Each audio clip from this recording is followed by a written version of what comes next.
Kebebasan berekspresi merupakan salah satu hak asasi manusia yang dijamin oleh Undang-Undang Dasar Negara Republik Indonesia tahun 1945.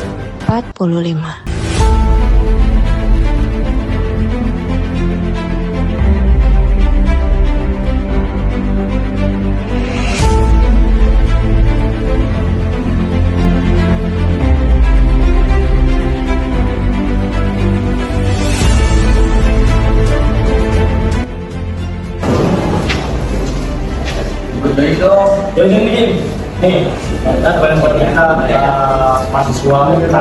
Dan seperti yang di Papua, di Jayapura itu ada 7 orang mahasiswa yang ditangkap gara-gara masalah sembarangan kertas, poster. Di barat itu mereka ingin menyuarakan pendapat mereka lewat poster. Terus ada lagi kemarin band terkenal seperti itu. Dan di mana itu band itu bikin lagu yang bagus. Dan itu kan banyak polisi itu tidak terima. Ekspresi berarti juga dikaitkan dengan kebebasan berpendapat ya. Iya. Jadi setiap warga negara itu punya hak. Nah ini bagian dari hak asasi manusia juga. Jadi pada hakikatnya manusia itu diberikan hak untuk hak-hak pokok ya, hak dasar seperti hak hidup dan juga hak berpendapat. Karena setiap manusia itu punya pemikiran, punya pandangan, punya perspektif ya, punya opini ya, terkait memang manusia dibekali akal pikiran.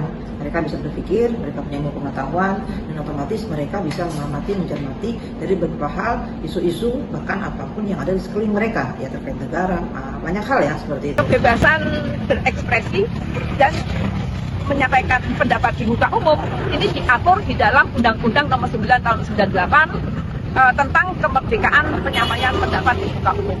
Kami aksi kamisan ini juga pernah dilarang dengan alasan kami melanggar Undang-Undang Nomor 9 Tahun 98 itu karena ada ketentuan 100 meter dari pintu gerbang ke sana tidak boleh dipakai untuk demonstrasi. Pada saat itu saya sampaikan kepada polisi bahwa masalah melanggar sama, saya melanggar undang-undang tentang kemerdekaan penyampaian pendapat di muka umum, tetapi penyelenggara negara, pemerintah juga melanggar konstitusi dan juga melanggar aturan Tuhan yang Maha Kuasa karena membunuh itu dilarang. Jadi di dalam penyampaian pendapat, di dalam kemerdekaan penyampaian pendapat umum itu sebenarnya sudah diatur di dalam undang-undang. Yang menjadi pertanyaan saya dan juga banyak orang, saya rasa kenapa TNI Polri melakukan tindak kekerasan setiap ada masyarakat yang mengkritisi tentang kebijakan-kebijakan pemerintah yang tidak pro rakyat.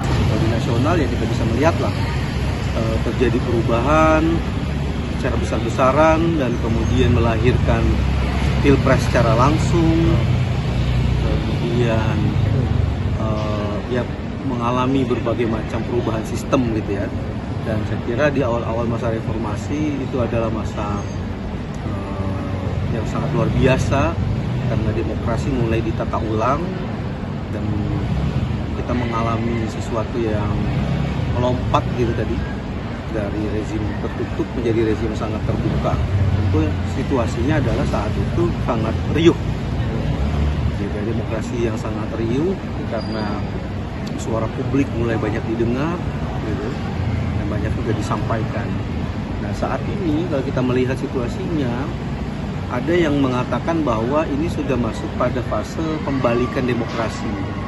Bahkan sudah ada yang menyatakan posisinya semacam ada tanda-tanda dari decaying demokrasi. Jadi demokrasi sudah mulai membusuk karena kebebasan yang luar biasa dulu terjadi itu mulai pelan-pelan terkurangi dengan ya berbagai macam pembatasan gitu ya.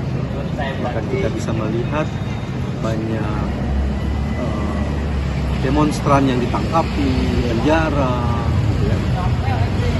Bahkan ada semacam ketakutan orang-orang tertentu untuk menyampaikan aspirasinya. Bentuk dari perwujudan penegakan hukum atau penyampaian kebenaran itu dengan aksi, boleh saja.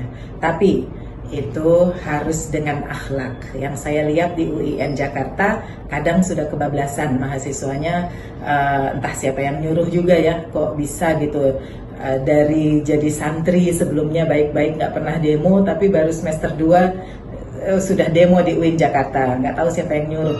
Tapi menurut saya mahasiswa harus selalu bisa memilih dan memilah mana yang baik untuknya. Patokan untuk bisa beraksi adalah pertama ada manfaatnya. Yang kedua, suaranya yang disampaikan itu adalah suara kebenaran. Yang ketiga, tidak boleh merusak.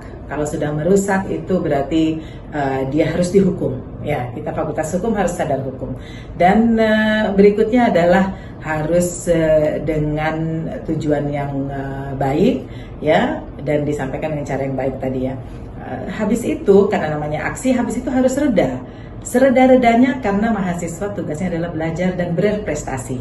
Sangat rugi mahasiswa sudah di UIN Jakarta, di ibu kota, ya selama ini masih ibu kota ya, UIN Jakarta di Jakarta, tetapi mahasiswa tidak berprestasi, dapat nilai pas-pasan, sangat rugi.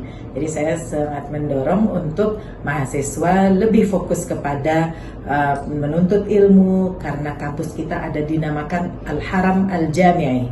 Namanya itu kampus mulia, kampus suci, sama dengan Masjidil Haram. Di sana adalah tempat ibadah, kita juga di kampus adalah tempat ibadah, tapi dalam hal menuntut ilmu, mensosialisasikan informasi, serta ilmu pengetahuan, pengembangan ilmu pengetahuan.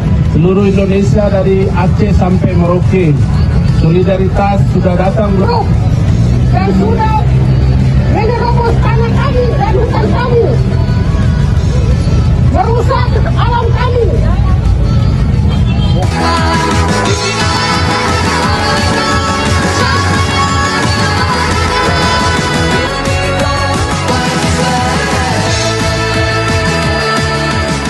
Assalamualaikum warahmatullahi wabarakatuh. Salam sejahtera, salam mahasiswa.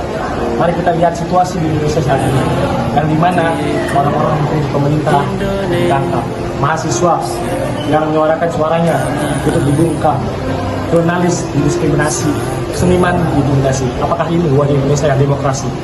Budi Tumpul pernah berkata, jika usul ditolak tanpa ditimbang, suara dibungkam, kritik dilarang tanpa alasan, dituduh subversif dan mengganggu kenyamanan, hanya ada satu kata: lawan. Hidup demokrasi, hidup bebas berekspresi, hidup rakyat Indonesia. Bagi saya warnanya bukan lambang duka hitam, tetapi lambang kemenangan. Karena yang ada hanya korban, tetapi pelakunya tidak ada.